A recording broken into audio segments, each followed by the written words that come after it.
Hi everyone, and today I'm really excited to be showing you this brand new Armani foundation. I'll be doing a full wear test for this foundation. This is their new Designer Glow foundation. I will try it on with you today and then I will do a checking midday and this evening so you can see how it's worn. And if you're new here, hi, my name's Hannah, I'm 47. I'm not a professional, just somebody who loves makeup, and I love to share that passion with you here on this channel. And if you think you'd enjoy watching tutorials and hearing product news, then please like and subscribe below. It really does help my channel. And if you're already subscribed, thank you so much for returning. So here is the bottle, and the only difference between this and the luminous silk, which I have here, is basically the colour, this blue here. And this is in blue here. So what is different about this foundation? It's supposed to give much more of a glow. This foundation is infused with Prussian blue pigment.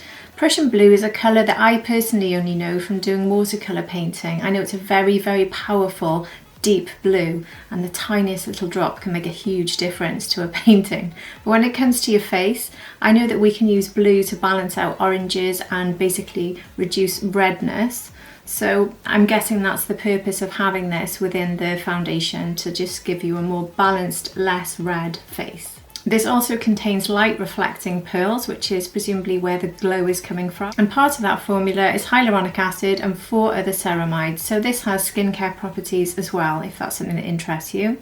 It also contains SPF 15. This is a fragrance foundation with a classic Armani fragrance, so you need to think about that if fragrance is an issue for you. So Armani are promising us a healthy, fresh, luminous glow, which is supposed to be instant when you apply this. It's supposed to brighten the face, and the pigment edition is supposed to reduce dullness. It actually says that in 10 seconds you gain 10 years of light, so it'll be interesting to put that to the test. This foundation costs £55 and it contains 30 millilitres. So on to the more tricky part of this foundation, and that is the shade match. There is quite a limited number of shades at the moment, which did make it very difficult for me to choose mine, and also they are only catering to lighter skin tones at the moment, which is something I don't think is very fair. So before I started my review, I did write to Armani to ask them about this, and I just want to read to you their response. So just reading off my phone, they said, "We inform you that we keep improving our products, and it is most likely that darker shades of the Designer Glow foundation will be soon appearing, as we did with the Luminous Silk foundation, for example, in which you can find deeper shades. Therefore, we invite you to keep visiting our website for the newest updates of our products." So hopefully that's good news, and they will be expanding the range to cater to all skin tones and to cater more to everyone generally, because as a fair-skinned person, I can choose a foundation, but I wasn't sure which shade to get at all. I did find the shades quite complicated, and when I go on the website to try and do a shade match, it matches me with their older foundations. It doesn't match me with this one, so it's not telling me which shade I should buy. So if you look at the picture here, I basically wear light neutral. Choosing the right shade has been a bit tricky for me with most foundations. I'm quite new here as a beauty content creator, and I wasn't collecting a lot of makeup until last year. So when I did start buying foundations, I was wearing tan and it was in the summer, so I was trying to match my skin tone then, which was more of a light to medium neutral. So a lot of the foundations I bought then and using skin matches were to match my tan rather than my actual colour. So now I am trying to buy foundations that match my natural colour, and maybe even skip out on using tans completely this summer and just stick with my completely natural look. I'm not sure. Anyway, so in the Armani Luminous Silk, I did buy a much deeper shade. This is shade 5, which was a very good match for me in the summer. It's actually not a terrible match for me now. I've been testing it over the last few days to see what the difference might be between this and the new one. So with that in mind, I had to try and choose a colour from the picture. There's no descriptions and there is no shade match. So from this picture and from the limited choices, I have gone for this one. So I've gone for 1.5, which is the second lightest in the range. I could have gone for 1.75, I think, which looks good in the arm picture. But when I looked at other pictures, I wasn't sure. So it's a little bit of a gamble here. So I might need to use some sort of bronzer drops in the future to try and make this work. We'll see when I try it on. Anyway, what I'm going to do today is apply one side with a sponge, one side with a brush. I'm going to powder one side and not powder the other, and I'm going to do 2 check-ins so we can see all the different results that I get from that. So while I've been waiting for this to arrive, I have been testing out Luminous Silk again to remind myself how it works on my skin. And one thing worth noting with this one is if I don't use a primer that covers my pores, this does emphasize texture on me. I don't know if this does this for anyone else, but it certainly does for me. I found that if I just use a moisturising primer or no primer underneath this foundation, it really doesn't look very nice here at all. It really did emphasise texture a lot. But as long as I did use a primer that covers pores, such as the Benefit Pore Professional, and if I set it with powder, this did not emphasise texture and it lasted a very long time. It looked very good by the evening. So this one has longevity, it's very beautiful, and it does not cling to dry skin, which is something that's excellent for me. So with the right primer, this is one of my better foundations for my mature skin. So to test the new foundation today, I have only got a moisturising primer on. I haven't put Pore Professional or any sort of primer on that covers pores because I want to see if this is going to emphasise pores as the other one did for me. With it being a glowy foundation, I would imagine it would, but we'll see anyway when we try this on. So I'm going to put one pump onto the back of my hand. You can see here this is quite a runny foundation. This is how Armani Silk looks when I put it on my hand. It's definitely not as light or runny. So the new foundation is a little bit lighter and a little bit more runny. So you can see here from this colour it's slightly yellowish. I just don't know if this is going to work. Anyway, only one way to find out. So this is the side of the face I'm going to use a sponge for. And I've got my beauty blender here, which I've tapped into the back of my hand. It's extremely lightweight. I'm not sure if the sponge is working terribly well because it's just sort of moving the product.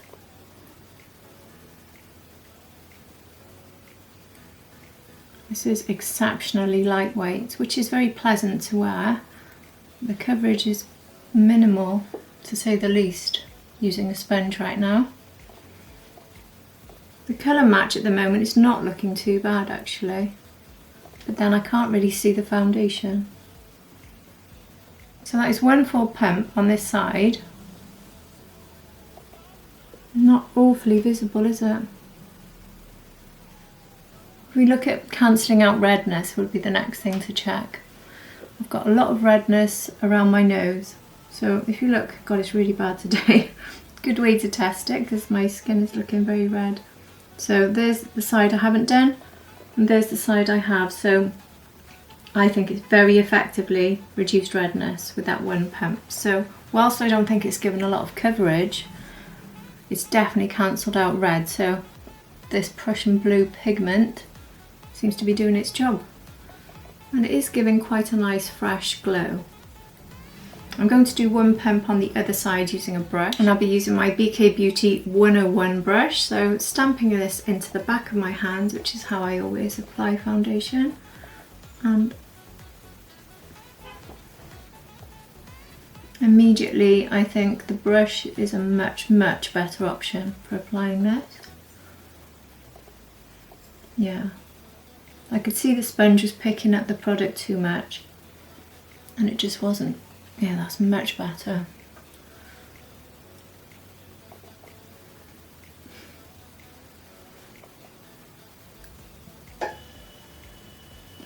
You see how the redness has gone virtually. It's got fantastic colour correcting properties because you saw how bad my nose was at the start. Bear in mind this is just the one pump. So this is how it is looking with one pump using the brush this side and one pump using the sponge. I think the sponge side has given a more natural application, but the brush side has definitely given more coverage. Now I've seen the coverage, I'm not convinced about the colour. I think it is a bit too yellow for me. Maybe I do need to go up to 1.75. It'll be okay once I've added bronzer and things. I'm not terribly worried about it. I'm going to add another pump to the back of my hand and just build up a little bit on the other side with a sponge to see if we can get more. Yeah, see, it really doesn't like being applied with a sponge. You see that, how uneven that is? My sponge is damp, but only minimally. See, it's just moving the product around rather than pushing it in. which doesn't usually happen when I use a sponge. I've been using my Guerlain Terracotta foundation a lot this week with a sponge, and this doesn't happen. So I think the answer here is abandon the sponge. Maybe use it for final touches at the end. So I'm going to move to the brush all over the face. My recommendation is definitely don't apply this with a sponge. You can see this is very light because this is pump number 3, which is a lot of product. So if you want a decent amount of coverage, you are going to... So if you do need a decent amount of coverage, you are going to use a lot of this. So it's a bit expensive from that respect. By comparison with the Guerlain, I use about 1.5 pumps for my whole face and achieve similar coverage. So I am now going on to pump number 4 to build the same coverage on this side.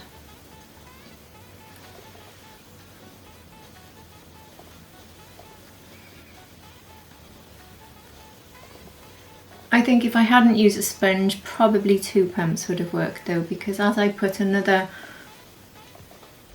pump with the brush, the coverage is quite huge, to be honest. I do think that if you're using a brush, 2 pumps is probably going to work. I think the reason I've ended up using 4 is because my sponge pretty much ate the first 2 on that side. But it is a difference. You can see which side has more. I'd say it's a little bit too much now over there.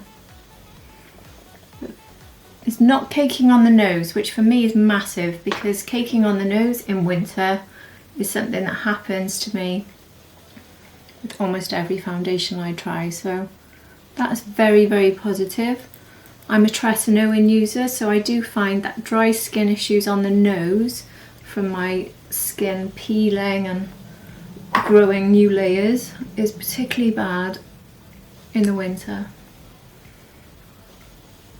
Oh yeah, the sponge is definitely good for finishing off. So there we are. Maybe you need both. I wasn't happy with the finish of the foundation with the brush.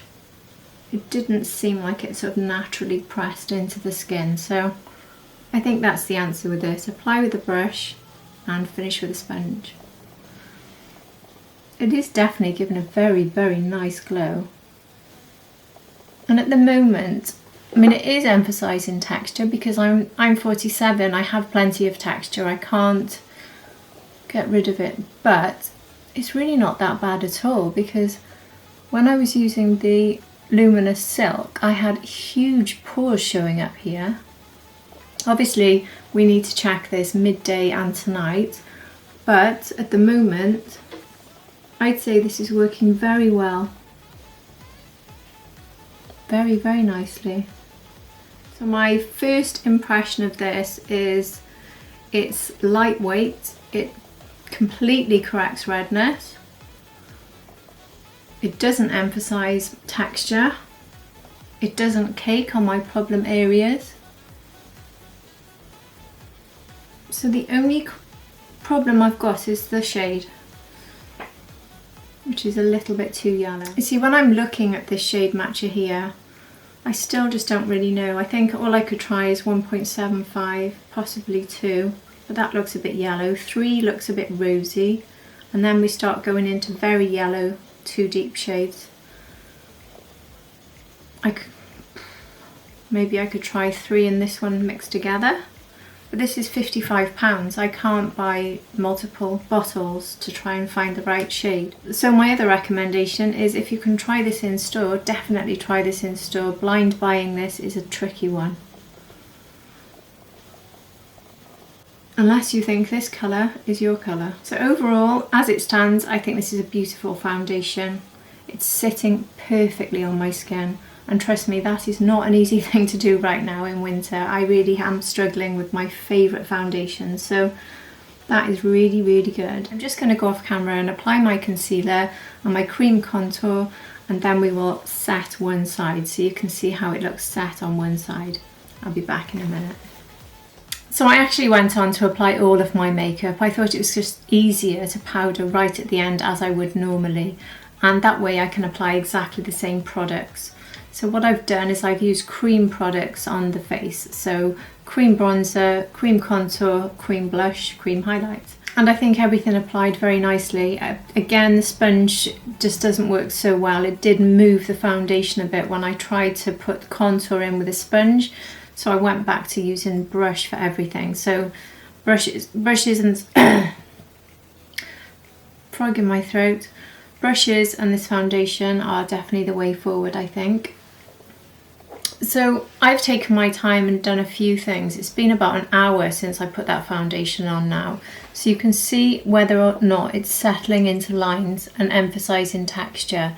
And I have to say, maybe it is a little bit more, but certainly nothing like the Armani Luminous Silk was on me over the last few days. With no primer that covers pores underneath. I'm not saying this is disguised pores, but it's not emphasizing them. And I don't think it's settling into lines. I mean, texture is showing up here, like I said. It's very hard not to without a powder though, to be honest. If you look at it, the way it's settled everywhere, there's still no caking. So far, this is looking like a fabulous foundation, to be honest. I like the glow it's given. I love the way it's settled. I love the way it hasn't caked. It hasn't clung to dry areas. It's just ticking everything right now.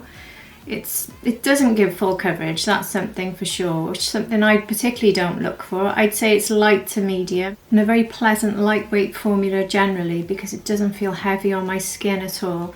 And obviously it's got that skincare inside, so maybe the hyaluronic acid is part of the whole feeling pleasant and on the skin. Anyway, as I said I do, I'm going to powder one side of my face and I'm going to use setting spray on one side of the face. So I'm going to give one side a lot of setting product and then the other side absolutely nothing. So we can do a check-in later and see what the difference is. So let's look at it now. Let's see if I'm using my Givenchy Prism Libre powder, by the way. So if we go by here, we'll see if this is covered. I mean, this powder is incredible, let's be honest. If you haven't tried it, then you really should, because this is, for me, my #1 powder I've ever tried. So there. It's only a little bit of powder. But you can see how it's immediately got rid of it's blurred out the texture that I can see here. I hope the camera's picking that up. So I think it looks better with powder personally, but you do lose a bit of that natural glow that this gives, which is very lovely. So this is personal choice. Do you want to blur things out with the powder and lose a bit of the glow, or just accept a bit of texture? Not a lot, a little bit of texture visibility. But if there is a foundation I could wear without a powder, at the moment I'd say this is one of them, because I think it's set down very nicely and it doesn't need the powder. I've just got so used to using this powder now and I love the effect. Anyway, what I'll do now is add a bit of Charlotte Tilbury setting spray, which is the one I always use, and I'm going to cover this side of my face and just do one side. It's always nice to have this sort of natural finish, but I do find generally natural makeup doesn't last. So when I'm using a natural glowy blush or foundation, they do tend to go within about 6 hours, I'd say, or certainly fade and disrupt. Whereas powders or set makeup does last that much better. So we'll see how this one lasts. I would predict it will shift because of the nature of the foundation. So that's it from me. I'll be back later with a check-in. This is a quick check-in 1 hour after application using my mobile phone, which is a bit more brutal. This is the side I haven't powdered. And this is the side that I have powdered.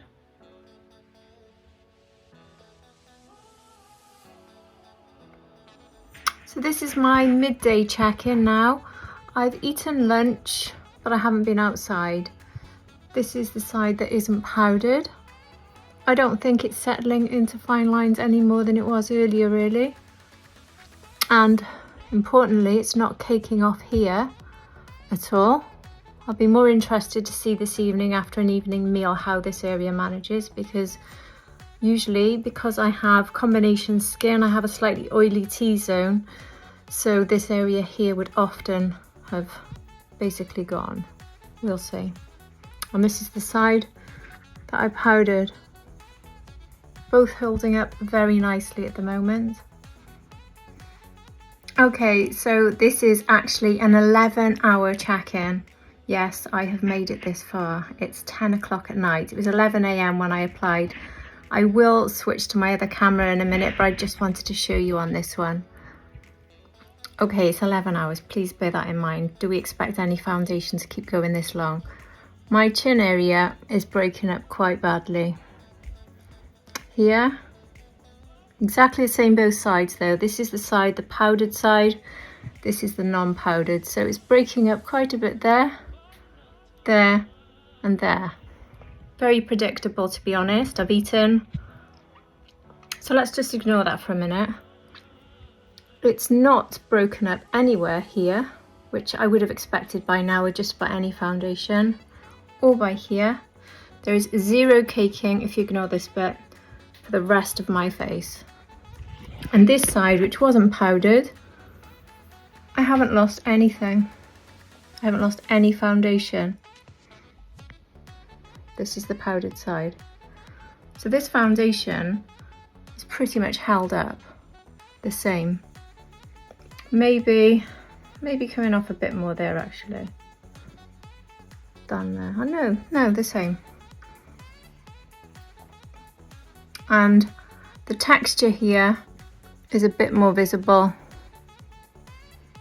but still it's less visible now 11 hours after application compared with the first 10 minutes of me using Armani silk. Anyway, I'll switch to my other camera now. So I'm back on my other camera now and just showing you it is gone 10 o'clock at night here. So this has had a huge test, and to be honest it's gone through the mill because I had a dog visiting today. I do have my own dogs, but they're hypoallergenic dogs, and this dog isn't, and their fur went everywhere, so I had the biggest sneezing session. So my nose and face has really gone through the mill, and then I had a salad with a really oily dressing, and that went all down my chin. So this foundation has had an exceptionally good test. It's been on for 11 hours and it's gone through all that. I think you can probably see there's a lot of oil coming through, but you would expect that with most foundations because I've got combination skin and I've got an oily T-zone, and especially on this side because I didn't powder. So yes, it is pretty oily, but then it's a glowy foundation, so we were already seeing quite a lot of glow there before. It's not all down to oil coming through. It's not pouring off, it's not looking terrible. If I was to be on holiday, for instance, and I put this on first thing in the morning and I've just finished my meal and we're having drinks before we go back to the hotel or something, and I look in a mirror and see this, having not touched it, no touch-ups, I haven't taken a powder out with me, I'd be delighted with this. It's really stood up very, very, very well. One thing I completely forgot to check when I did it this morning was whether or not this would transfer. It's a bit late in the day to do this now, but I didn't put anything here, no powder, bronzer, anything, just foundation. So I'm just going to see what comes off this tissue. Bear in mind this is very late in the day, but if you can see, the tissue has come off completely blank. And this was the non-powdered side. So I've still got coverage and nothing is sitting on the tissue. That's not bad.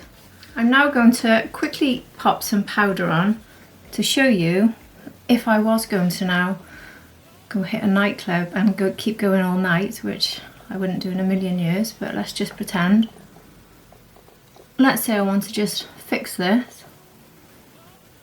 I'm going to do it both sides this time. Let's see how it holds up. Obviously my chin is looking nasty. But anyway. How does it hold up everywhere else? With a bit of powder, the shine has gone. Not terrible. I mean, I can't say I love it, but yeah, that really isn't too bad at all. You can see a bit of red on my nose, can't you? On the whole, this has really, really stayed put, and I'm very, very impressed with it. I was just looking then because I think my camera battery might be deciding it's time to go to bed. So I'm very impressed with this. I think it's excellent. All we need now is more shades so this can be a bit more inclusive and all skin tones can try this foundation out, because this is extremely impressive. I know my chin looks horrific, but it has gone through oils and all the other nonsense I told you about, and I could just wipe this off with a makeup wipe, dab on a bit of foundation, off we go. But I'm not going to do that now because it's a bit silly. And excuse the state of me with my hair and everything now, but I thought there's no point styling it just to come and say goodnight to you. So there we go. This foundation has passed the test for me. It's beautiful. One thing I didn't check for you was whether or not this scent was strong. I didn't notice it when I applied it, to be honest, so I'm just putting it on my hand again. It's got a sort of mild, sweet smell. Very, very mild. So I don't think that's very off-putting. I didn't notice it when I applied it. And it's not very noticeable when it's fresh out of the bottle. So it does have a scent, but if I hadn't read it had a scent, I don't think I'd have really noticed. I've been looking back at the video I filmed this morning, and I'm maybe starting to like the colour a bit more.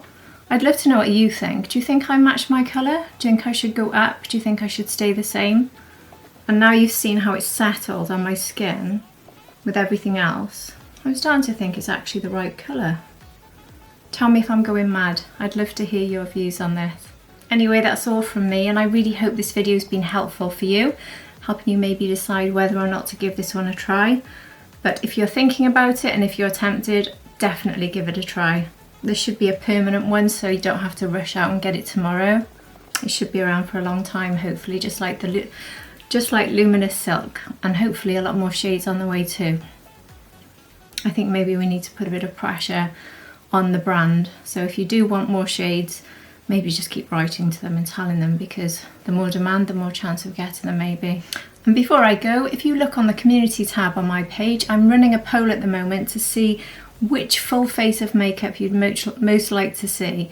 I'm looking at doing either Merit, Rare Beauty, Charlotte Tilbury or Delilah Cosmetics. I'll do a full face of one of those in a video, specifically looking at how they suit my mature skin. So if that's something you'd be interested in, I'd love it if you voted in the poll, because that's going to help me to decide which one to do, and whichever one wins I will do next month. Anyway, that's all from me for now. Thank you so much for watching, and I'll see you in my next video hopefully. Bye!